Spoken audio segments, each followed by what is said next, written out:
నమస్తే welcome to Saaho TV news ముందుగా headlines ఫ్లోరిడాలో ప్రమాదానికి గురైన 5 వ్యక్తులతో ప్రయాణిస్తున్న జెట్ విమానం ఇద్దరు సజీవ దహనం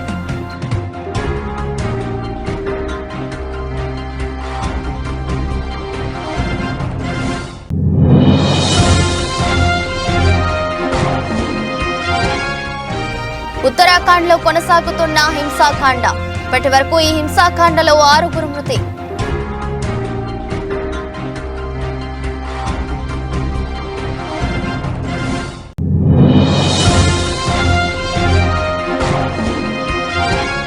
సభలో క్షమాపణలు చెప్పిన ఎంపీ జయా బచ్చన్ రాజ్యసభలో చైర్మన్ జగదీప్ ధన్ఖడ్ పై దూకుడుగా ప్రవర్తించిన జయా బచ్చన్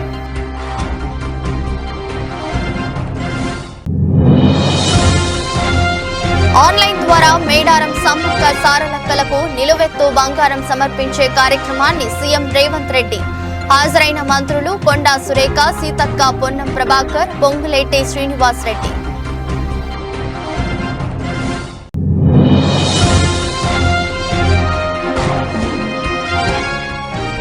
చిరంజీవికి ఆతిథ్యం ఇచ్చిన గవర్నర్ దంపతులు పద్మ విభూషణ్ అందుకోబోతున్న నేపథ్యంలో అభినందనలు తెలిపిన Tamilisai Soundararajan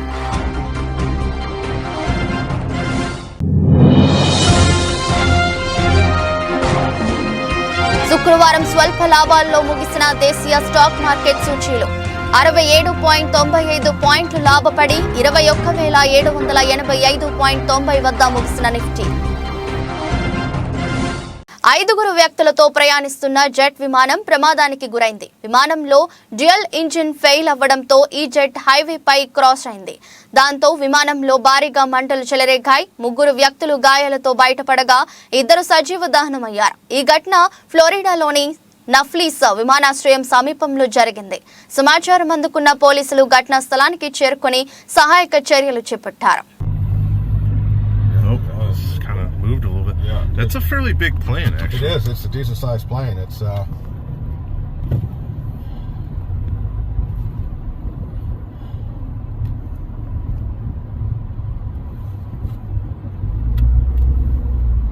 Somebody telling people to stay. Oh man, gee.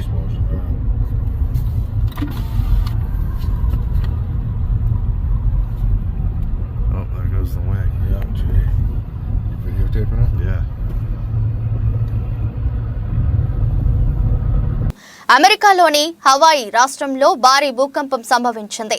6.3 తీవ్రతతో భూకంపం వచ్చిందని యుఎస్ జియోలాజికల్ సర్వే తెలిపింది. పహాలాకు 37 కిలోమీటర్ల దూరంలో మౌనాలోవాలో 2 కిలోమీటర్ల లోతులో భూకంప కేంద్రాన్ని గుర్తించారు. భారీ భూకంపం వల్ల కొన్ని భవనాలు కూలిపోయాయి. భయాందోళనకు గురైన ప్రజలు బయటకు పరుగులు తీశారు.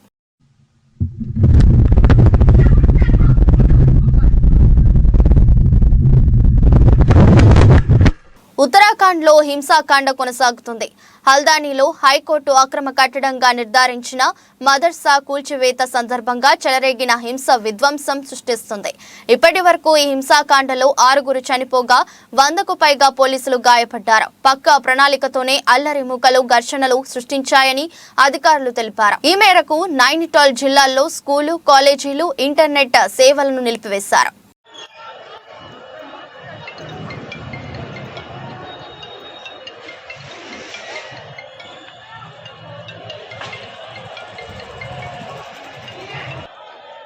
ऐसा है ना यार, देखो खाली लोइंदा मोइंदा आके हंगामा करते रहे ना भाई, ये है मतलब खाली अच्छा नहीं लगता ना यार। कोई हमें यार खुशी कोई है, तुम हमारे भाई लोगों को वो बात नहीं है।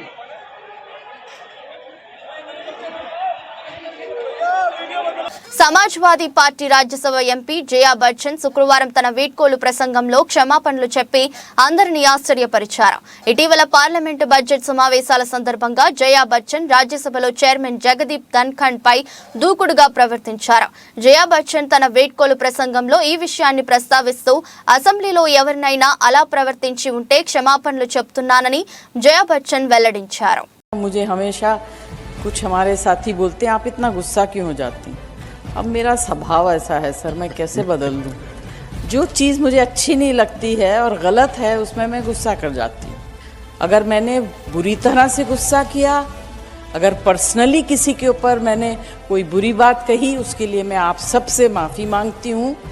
और आप सबको, जितने भी लोग हैं इस हाउस में, जो प्रस्तुत हैं, जो बाहर हैं, जो रास्ते में हैं, सबको बहुत बहुत शुभकामनाएं देती हूँ।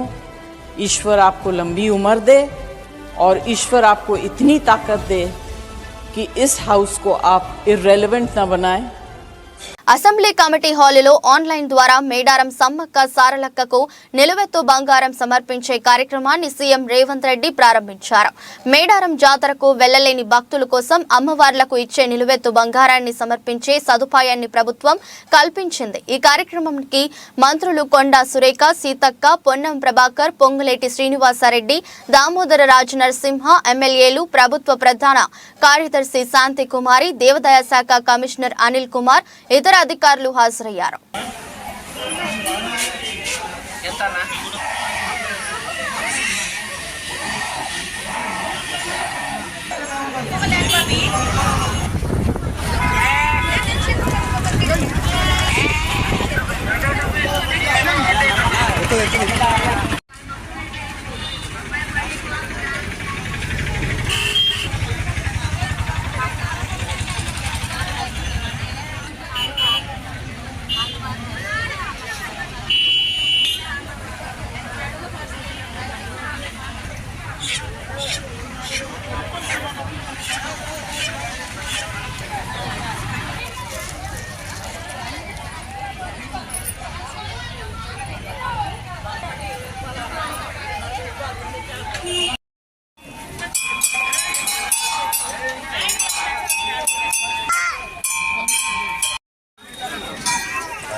పెద్దపల్లి జిల్లా ఓదెల మండలం కొలనూరు రైల్వే గేటు వద్ద కాంగ్రెస్ పార్టీ నాయకుడు, పెద్దపల్లి మార్కెట్ కమిటీ మాజీ చైర్మన్ గుండేటి ఐలయ్య యాదవ్ ఆధ్వర్యంలో స్వీట్ల పంపిణీ చేశారు. అనంతరం మాట్లాడుతూ తెలుగు బిడ్డ, ఉమ్మడి కరీంనగర్ జిల్లాకు చెందిన భారత మాజీ ప్రధాని పివి నరసింహారావుకు భారతరత్న రావడం పట్ల హర్షం వ్యక్తం చేశారు. అదేవిధంగా అసెంబ్లీలో బడ్జెట్ సందర్భంగా 6 గ్యారంటీలలో భాగంగా తెలంగాణ సీఎం రేవంత్ రెడ్డి ఉద్యమకారుల మీద అరంగంట సేపు అసెంబ్లీలో మాట్లాడుతూ 80,000 పుస్తకాలు చదివిన కేసీఆర్ 10 సంవత్సరాలు అధికారంలో ఉండి ఏనాడు ఉద్యమకారుల ఊసే ఎత్తలేదు, కానీ నేను సీఎం అయిన తర్వాత ఉద్యమకారులను ఇచ్చిన వాగ్దానాలన్నీ నెరవేరుస్తానని, ఉద్యమకారులకు పెద్దన్నయ్య అండగా ఉంటారని తెలియజేసినందుకు హర్షం వ్యక్తం చేస్తూ స్వీట్లు పంపిణీ చేశారు. జై తెలంగాణ, జై విజయన్న నాయకత్వం, విజయన్న నాయకత్వం, జై తెలంగాణ, జై తెలంగాణ, రేవంత్ అన్న నాయకత్వం, రేవంత్ అన్న నాయకత్వం, రేవంత్ అన్న నాయకత్వం.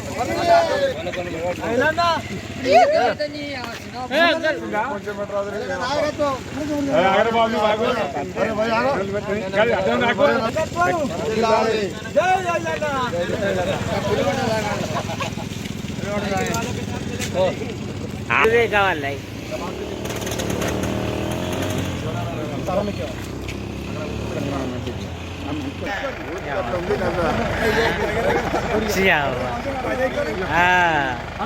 తలకాయలు ఖరాబ్ చేస్తారు.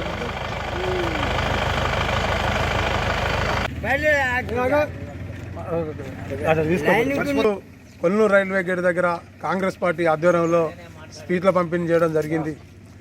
భారతదేశానికి కాంగ్రెస్ పార్టీ తరఫున దేశ ప్రధానిగా సేవలు అందించినటువంటి పివి నరసింహారావు గారి కృషి మరువలేంది. భారతదేశం అప్పులల్లా కష్ట పరిస్థితులలో ఉన్నప్పుడు రాజ్యాంగం రచించి మరి ధనిక రాష్ట్రంగా భారతదేశాన్ని మార్చి ఆ రోజులలో భారతదేశంలో పేరు తెచ్చుకున్న తెలుగు గొప్ప ప్రధాని కరీంనగర్, ఉమ్మడి కరీంనగర్ జిల్లా ముద్దుబిడ్డ పివి నరసింహారావు గారికి భారతరత్న రావడం పట్ల హర్షం వ్యక్తం చేస్తున్నాం. ఈరోజు అసెంబ్లీ సమావేశాలలో సీఎం యనమల రేవంత్ రెడ్డి గారు తెలంగాణ ఉద్యమకారులకు నేనేం చేసినా తక్కువనే, మరి 14 సంవత్సరాలు పోరాటం చేసి తెలంగాణ రాష్ట్రం ఏర్పాటు కోసం కృషి చేసిర్రు, వారి కృషి మరువలేదని చెప్పి మరి ఉద్యమకారులకు ఇవాళ అరగంట సేపు ఉద్యమకారుల గురించి మాట్లాడి నేను ఉద్యమకారులకు ఎన్నికలలో ఇచ్చిన హామీలు అన్ని కూడా నెరవేరుస్తానని గొప్ప మాట చెప్పినందుకు యనమల రేవంత్ రెడ్డి గారికి అభినందనలు, హర్షం వ్యక్తం చేయడం జరుగుతూ ఉంది. మరి గత ప్రభుత్వంలో 10 సంవత్సరాలు సీఎంగా చేసిన కేసీఆర్ గారు ఏనాడు 80,000 పుస్తకాలు చదివిందని చెప్పుకోను మాట వరకే కానీ ఏనాడు ఉద్యమకారుల గురించి పట్టించుకున్న పాపాన పోలేదు. కానీ సోనియా గాంధీ గారి నాయకత్వంలో మరి తెలంగాణ రాష్ట్ర ముఖ్యమంత్రి యనమల రేవంత్ రెడ్డి గారు మరి గొప్ప నిర్ణయం తీసుకున్నందుకు ఈరోజు హర్షం వ్యక్తం చేస్తూ సీట్ల పంపిణీ చేయడం జరిగింది. జై తెలంగాణ, జై కాంగ్రెస్. సూర్యాపేట జిల్లా కోదాడ నియోజకవర్గం ఖాతాదారుల శ్రేయస్సుకు సుధా బ్యాంక్ అధిక ప్రాధాన్యత ఇస్తుందని bank managing director Peddireddy Ganesh అన్నారు. శుక్రవారం బ్యాంకులో కోదాడకు చెందిన బూర్గుల లక్ష్మి 2022లో 4 లక్షల రూపాయల రుణం తీసుకుని చెల్లిస్తుండగా ఇటీవల అనారోగ్యంతో మృతి చెందింది. నాడు రుణం మంజూరు సమయంలో బ్యాంకు మేనేజ్మెంట్ మరియు మేనేజర్ ఖాతాదారుల శ్రేయస్సును దృష్టిలో పెట్టుకుని శ్రీరామ్ లైఫ్ ఇన్సూరెన్స్ బీమా సౌకర్యం కల్పించడం జరిగింది. మిగిలిన రుణం చెల్లించాల్సిన అవసరం లేకుండా ఇన్సూరెన్స్ సంస్థ నుండి మంజూరు అయిన 3,54,000 రూపాయల చెక్కును లక్ష్మి భర్త శ్రీనివాసరావుకు అందజేశారు. సుధా బ్యాంకు కల్పించే సేవలను ఖాతాదారులు సద్వినియోగం చేసుకోవాలన్నారు. ఈ కార్యక్రమంలో బ్యాంకు మేనేజర్ రవికుమార్ మరియు బ్యాంకు సిబ్బంది పాల్గొన్నారు. Sudha cooperative urban bank limited ఈరోజు కోదాడ బ్రాంచ్లో శ్రీరామ్ లైఫ్ ఇన్సూరెన్స్ ద్వారా వచ్చిన 3,56,000 రూపాయలు వారికి క్లెయిమ్ ఇవ్వడం జరిగింది. గతంలో బూర్గుల లక్ష్మి అనే మహిళ 4 లక్షల రూపాయలు రుణం తీసుకుని వారు అకాలంగా మరణం చెందడం ద్వారా మరి ఆ రోజు బ్యాంక్ మేనేజర్ చొరవతో ఇన్సూరెన్స్ చేయించడం వల్ల ఈరోజు వారి లోన్ అవుట్ స్టాండింగ్ అమౌంట్ ఏదైతే ఉందో 3,56,000 రూపాయలు ఆ అమౌంట్ని శ్రీరామ్ లైఫ్ ఇన్సూరెన్స్ ద్వారా వారికి బూర్గుల శ్రీనివాసరావు గారికి అందజేయడం జరిగింది. మరి ఈరోజు ఆ మహిళ బారోయర్ ఎవరైతే ఉన్నారో ఆవిడ అకాల మరణం ద్వారా మనం తీసుకురాలేకపోయిన ఆవిడని వారి మీద ఆధారపడిన వారికి మరి వారి కుటుంబ సభ్యులకి కొంత ఊరట, కొంత వెసులుబాటు కలిగి ఆ రుణం తీర్చాల్సిన బాధ్యత నుంచి వాళ్ళని మనం ఆదుకోవడం జరిగింది. అట్లాగే సుధా కోఆపరేటివ్ అర్బన్ బ్యాంక్ మొత్తం ఉమ్మడి నల్గొండ జిల్లాలో 6 బ్రాంచీలు కలిగి ఉండి దాదాపు 225 కోట్ల రూపాయల వ్యాపారం చేస్తూ మరి ఖాతాదారుల సేవల కోసం, మరి ఖాతాదారుల యొక్క ప్రయోజనాల కోసం ఇటువంటి ఎన్నో స్కీముల ద్వారా వారికి రుణాలు మంజూరు చేయడమే కాదు మరి వివిధ పథకాల ద్వారా వారికి ఎంతో చేయూతనిస్తూ జరిగింది. మరి ఖాతాదారుల యొక్క శ్రేయస్సే మా యొక్క ప్రధానమైన ధ్యేయంగా పనిచేస్తూ ముందుకు పోవాలి. అందుకు ఖాతాదారుల యొక్క వాటాదారులు, ఖాతాదారుల యొక్క మద్దతు, వారి యొక్క సపోర్ట్ ఎంతో అవసరం అని చెప్పి మీ ద్వారా తెలియజేస్తున్నాను. చంద్రబాబు బీసీలను బ్యాక్వర్డ్ కాస్ట్ గానే పరిగణిస్తే అదే బీసీలను బ్యాక్ బోన్ కాస్ట్ గా చేసి నిరూపించి రాష్ట్రానికి వెన్నెముక బీసీలు మాత్రమే అని నినదించిన వైఎస్ఆర్ జగన్మోహన్ రెడ్డి నాయకత్వానికి మద్దతుగా తిరువూరు నియోజకవర్గంలోని 4 మండలాల బీసీ ముఖ్య నాయకులు తిరువూరు నియోజకవర్గం వైఎస్ఆర్ కాంగ్రెస్ పార్టీ ఇన్ఛార్జి నల్లగట్ల స్వామిదాస్ ని కలిసి అభినందనలు తెలియజేశారు. అందరూ మనుషులంతా ఒక్కటే అనే నినాదాన్ని ప్రజల్లోకి తీసుకెళ్ళాలి. అది కూడా దానికోసం కూడా మనం అంతా కృషి చేయాలి. మన సంఘాలు ఇప్పుడిప్పుడే ఎమర్జ్ అవుతున్నాయి. ఇంతకుముందు ఇంత చైతన్యం ఉండేది కాదు. దళిత బడుగు బలహీన వర్గాల్లో ఐకమత్యం ఉండేది కాదు. ఇప్పుడు మనం మార్చేటటువంటి పరిస్థితుల్లోకి వచ్చాం. మనకి ప్రెజర్ గ్రూప్గా తయారవుతున్న ప్రతి ఒక్కరు మన దగ్గరకు వస్తున్నారు. ఇదివరకంటే పెద్ద లెక్క వేసేవాళ్ళు కాదు. ఇప్పుడు మనని గౌరవిస్తున్నారు. అన్ని చోట్ల కూడా మన పక్క నియోజకవర్గంలో మరి చిన్న జడ్పీటీసీ తిరుపతిరావు అనే వ్యక్తికి సర్నాల తిరుపతిరావుకి యాదవ సామాజిక వర్గానికి చెందినటువంటి వ్యక్తికి ఇన్ఛార్జ్ ఇచ్చారు. రేపు ఎమ్మెల్యే కూడా ఆ క్యాండిడేట్ ఆయనే అవుతాడు. అందుకనే మీరు ఆలోచించండి, ఏ విధమైనటువంటి స్టెప్స్ వేస్తున్నారు, ఏ పార్టీలు ఏ విధంగా ముందుకు వస్తున్నాయి అనే ఎజెండాని మనం పరిశీలించి వాళ్ళ యాక్టివిటీస్ని కూడా పరిశీలించి జగనన్న మన బడుగు బలహీన వర్గాలకి ముఖ్యంగా బీసీలు. నిర్మల్ జిల్లా కేంద్రంలోని శ్రీ గండిరామన్న దత్త సాయిబాబా ఆలయం భక్తులతో కిటకిటలాడింది. ఉదయం నుంచి భక్తులు బాబాను దర్శించుకుని ప్రత్యేక పూజలు నిర్వహించారు. ఆలయ ట్రస్ట్ చైర్మన్ లక్కాడి జగన్మోహన్ రెడ్డి ఆధ్వర్యంలో జరిగిన ఈ పూజా కార్యక్రమాల్లో నిర్మల్ తో పాటు చుట్టుపక్కల గ్రామాలకు చెందిన సాయి భక్తులు పెద్ద సంఖ్యలో పాల్గొన్నారు. ఈ కార్యక్రమంలో సాయి దీక్ష సేవా సమితి సభ్యులు పాల్గొన్నారు.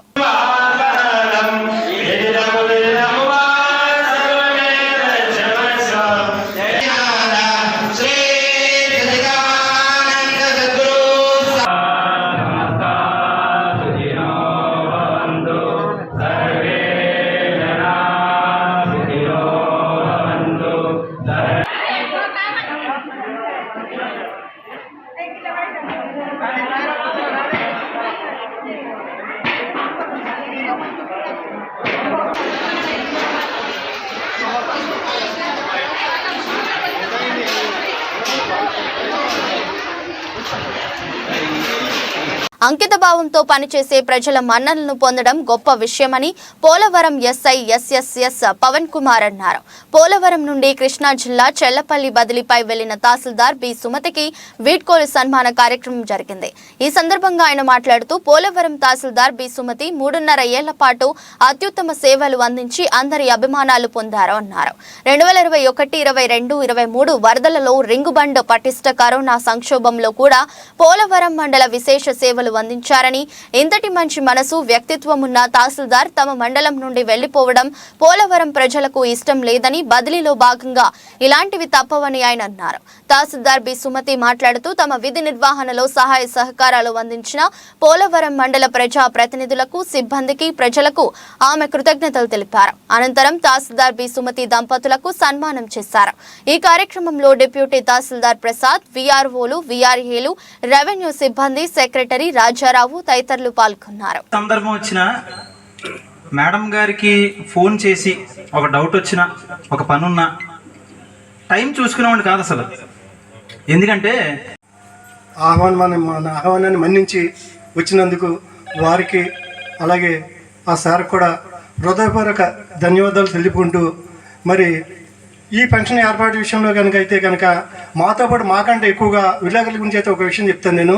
మాకంటే ఎక్కువగా విలేకరులు అందరూ కూడా వచ్చి, సార్ మేడం గారికి ఎప్పుడు పెన్షన్ పెడుతున్నారు, ఎప్పుడు ఏంటి, ఏ క్షణంలో వచ్చినప్పుడు కూడా మాకు చెప్పండి అని వాళ్ళందరూ కూడా చాలా అభిమానంతో వచ్చి రోజు కూడా వచ్చి అడిగేవారు నన్ను.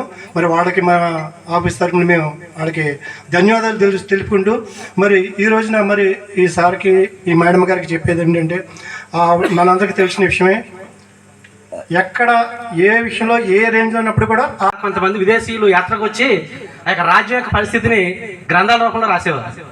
అలాగే మనకి ఎక్కువ ఉన్నటువంటి పరిస్థితులు ఇక్కడ ఎవరికి తెలుస్తాయండి? ఎక్కువ ప్రెస్ వారికే తెలుస్తాయి. అంటే వాళ్ళనే విదేశీ రచనలు చేసినటువంటి ఆ విదేశీయులతో పోల్చామంటే వాళ్ళ యొక్క జ్ఞానం అనేది ఇక్కడ. ఎందుకంటే ప్రతి విషయం కూడా రేపు పొద్దున్న మనకి ఇందులోకి రావాలంటే ఎవరు రాయాలండి? ఏదైనా విషయం జరిగిందంటే ప్రెస్ వాళ్ళే.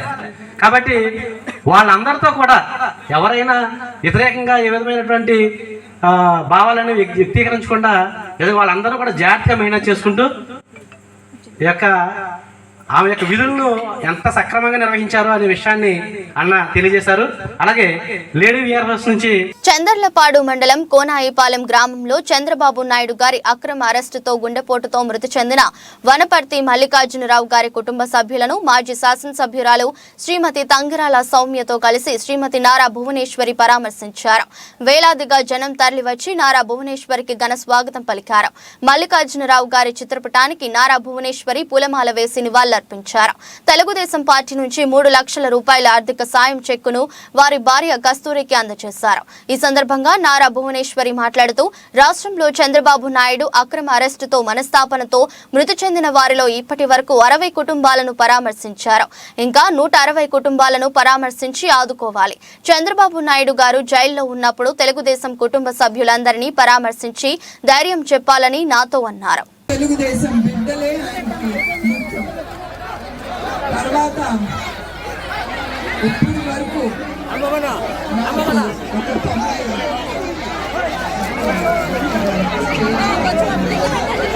ఇప్పటిదాకా 90 కుటుంబాలని నేను కలిశాను.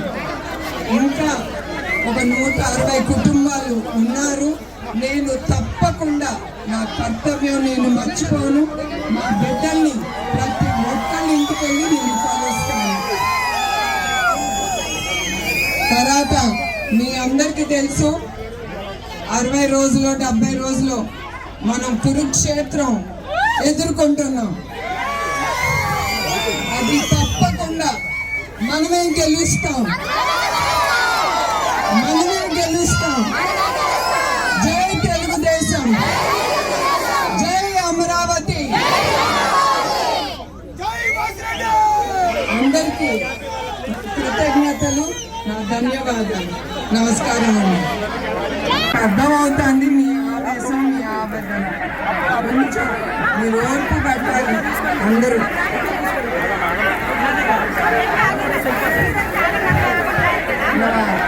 అక్కా చెల్లెళ్ళకి నమస్కారం.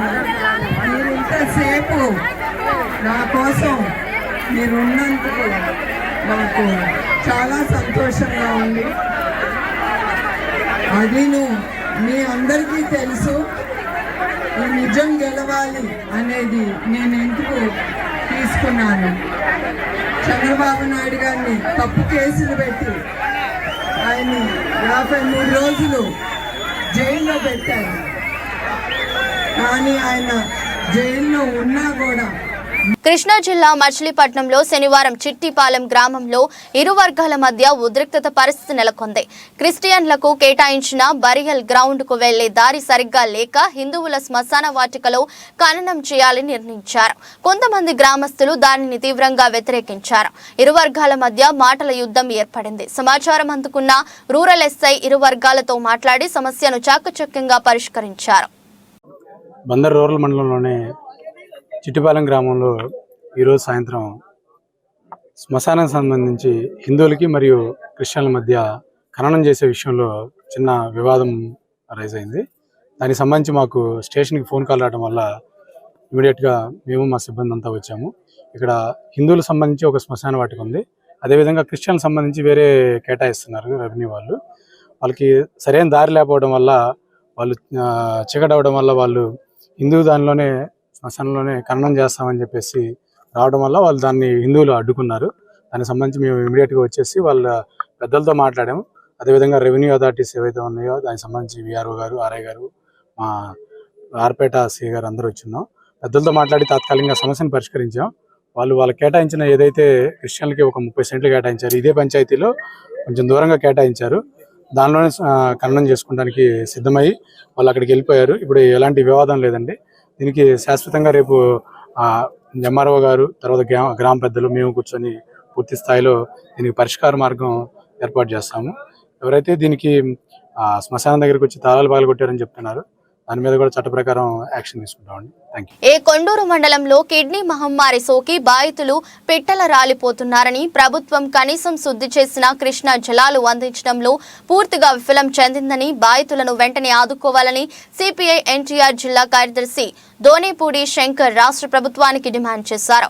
శనివారం సిపిఐ కొండూరు మండల కమిటీ ఆధ్వర్యంలో మండలంలోని బాధిత ప్రాంతాల్లో సిపిఐ ప్రతినిధి బృందంతో పర్యటించారు.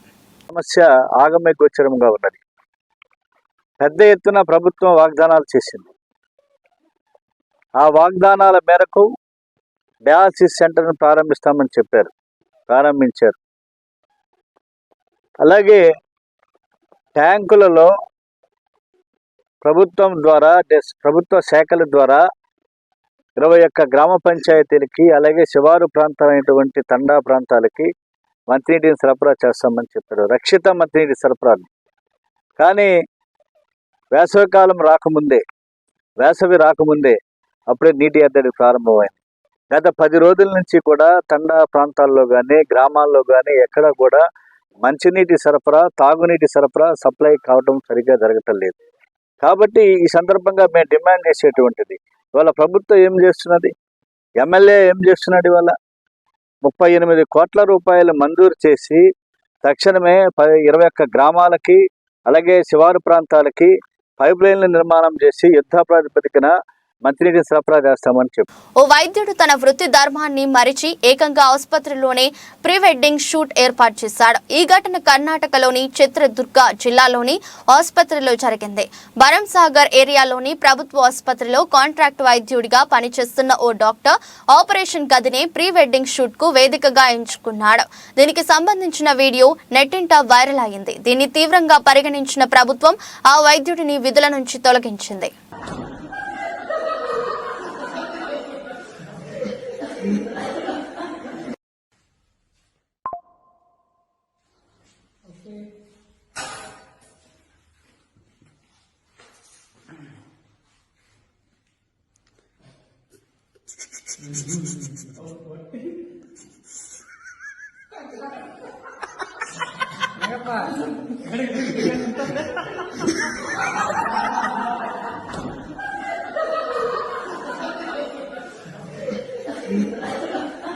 హైదరాబాద్లోని రాజ్ భవన్లో తెలంగాణ రాష్ట్ర గవర్నర్ తమిళసైని మెగాస్టార్ చిరంజీవి దంపతులు కలిశారు.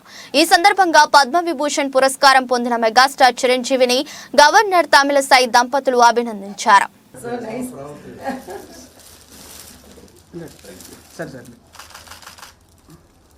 I'm extremely sorry on the day I was unable to come. Yes, under the Home Minister, yeah. Thank you so much. Sir, for supporting our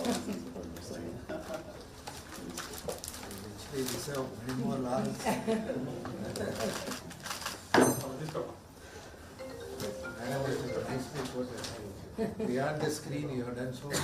Yeah, that was my word, and that was really very much picked up because on screen everyone can do. Beyond the screen, your service is highly appreciable. That is very great. Nice of them working about cinema industry workers. Right from the beginning, madam is to. He was giving idea. This is Subramania.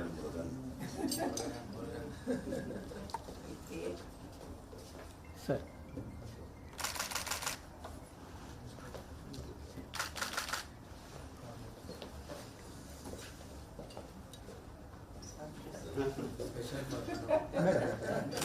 Madam ఒక్కసారి ఇక్కడ చూడండి. Surprised to tell Apollo. Yeah, she is radiologist. My son is a community medicine specialist. Daughter is a diabetologist. But they are true doctors. దేశీయ stock market సూచీలు శుక్రవారం స్వల్ప లాభాల్లో ముగిశాయి. సెన్సెక్స్ 167.04 పాయింట్లు పెరిగి 71,595.49 వద్ద, నిఫ్టీ 67.95 పాయింట్లు లాభపడి 21,785.90 వద్ద ముగిశాయి. సెన్సెక్స్ ప్యాక్ నుంచి SBI, Sun Pharma, ICICI bank, Axis bank, Titan లాభపడగా M&M, Bharti Airtel, NTPC, Tata steel, Infosys నష్టపోయాయి. డాలర్తో పోలిస్తే రూపాయి మారకం విలువ 83.04గా ఉంది.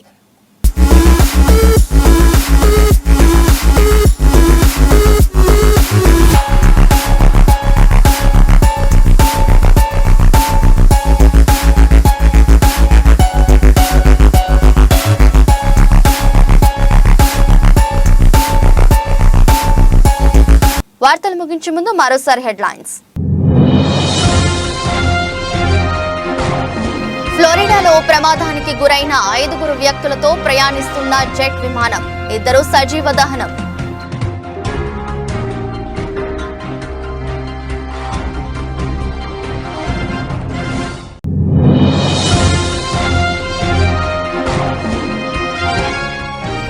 ఉత్తరాఖండ్లో కొనసాగుతున్న హింసాకాండ, ఇప్పటి వరకు ఈ హింసాకాండలో 6 మృతి.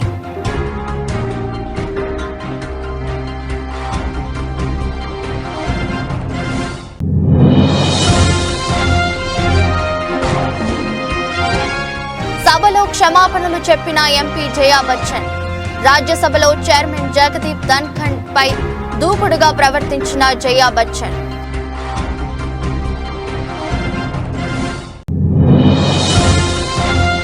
ఆన్లైన్ ద్వారా మేడారం సమ్మక్క సారలక్కలకు నిలువెత్తు బంగారం సమర్పించే కార్యక్రమాన్ని సీఎం రేవంత్ రెడ్డి, హాజరైన మంత్రులు కొండా సురేఖ, సీతక్క, పొన్నం ప్రభాకర్, పొంగులేటి శ్రీనివాస్ రెడ్డి.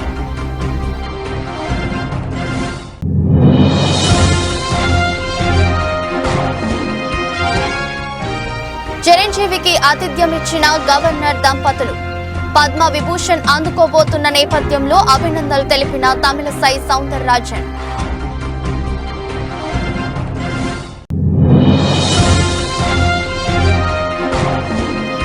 శుక్రవారం స్వల్ప లాభాల్లో ముగిసిన దేశీయ స్టాక్ మార్కెట్ సూచీలు 67.95 పాయింట్లు లాభపడి 21,785.90 వద్ద ముగిసిన నిఫ్టీ.